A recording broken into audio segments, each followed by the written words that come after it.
Hello, everyone. Welcome to Celsius 233, your go-to place for fiction book summaries. Today, we will embark on a journey through Clockwork Prince by Cassandra Clare. Clockwork Prince by Cassandra Clare, published in 2011, is the second installment of the Infernal Devices, a prequel series to the Mortal Instruments.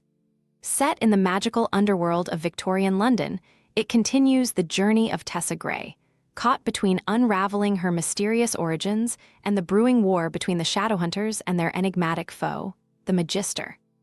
This gripping blend of steampunk, romance, and supernatural intrigue explores love, betrayal, and identity against a richly crafted historical backdrop. Plot summary. In the fog-draped streets of Victorian London, the Shadowhunters of the London Institute face a storm gathering against them. Mortmain, the Magister, remains elusive, but his clockwork army looms as an ever-present threat.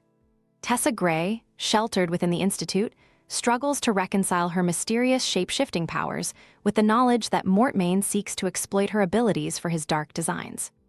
As the Clave threatens to strip Charlotte Branwell of her position as head of the Institute, Tessa and her newfound family must work against time to uncover Mortmain's whereabouts and thwart his sinister plans.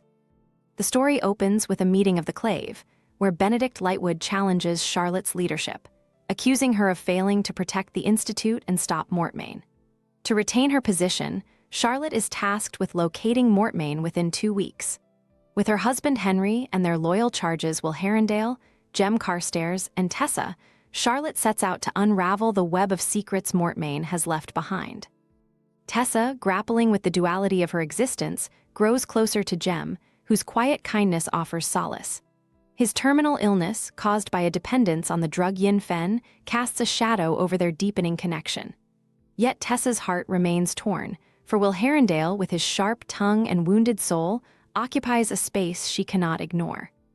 Unbeknownst to her, Will bears the weight of a curse he believes renders him incapable of being loved, and he pushes away everyone who might care for him, even Tessa. The investigation takes the group across London and beyond. They uncover clues about Mortmain's childhood, learning that his hatred for the Shadowhunters stems from a tragedy. His adoptive parents, warlocks, were falsely accused by the Clave and executed. These revelations paint a grim picture of Mortmain's motivations and his desire for vengeance. Meanwhile, alliances within the Institute shift. Jessamine Lovelace, longing for the mundane life of a proper lady, betrays the Shadowhunters by conspiring with Nate, Tessa's treacherous brother. Nate, now an agent of Mortmain, feeds her promises of a new life, using her to gather information. When her treachery is discovered, Jessamine's world collapses, and she is confined under the watch of the Silent Brothers. Will's secret quest leads him to the warlock Magnus Bane, seeking a way to lift the curse that has isolated him for years. Magnus becomes both an ally and an observer of the young Shadowhunters' torment.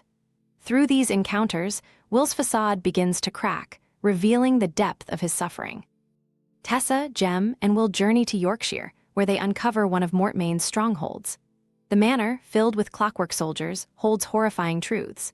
Tessa's abilities allow her to glimpse fragments of Mortmain's past, and the group narrowly escapes with their lives. During their time together, Jem's quiet strength and Tessa's courage draw them closer, culminating in a tender proposal of marriage. Tessa, touched by Jem's devotion, accepts, even as her feelings for Will remain unresolved. The climax of their search leads them to a dramatic confrontation at an enchanted masquerade. Disguised among the glittering guests, Tessa learns that Mortmain's network extends further than they imagined. When Will receives a warning from a clockwork demon, the group realizes that their every move has been anticipated, and betrayal lurks within their ranks. As Will grapples with this knowledge, he receives a reprieve from Magnus. The supposed curse he has lived under was nothing more than a cruel deception. The revelation shatters Will's self-imposed isolation, but it comes too late to reclaim what he has lost.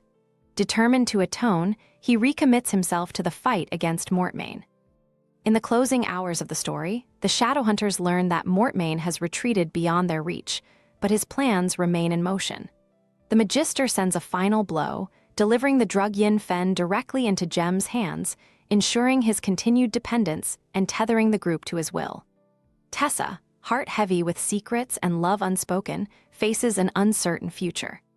The bonds among the Shadowhunters strengthen in the face of impending war, their unity a beacon against the dark tide, threatening to consume them. The tale ends not with resolution, but with the promise of further trials. The Magister's shadow hangs over them still, his clockwork army poised to strike. Tessa, torn between two loves and the mystery of her origin, stands at the crossroads of a destiny that will shape her and the Shadowhunters forever. That's it for today, but if you're craving more, dive into the rest of the Infernal Devices series by Cassandra Clare. The details are in the description, or just search on Celsius 233.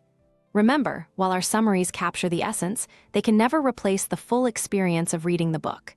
If this summary intrigued you, consider diving into the complete story, buy the book, and immerse yourself in Cassandra Clare's original work. Bye-bye, take care, have fun.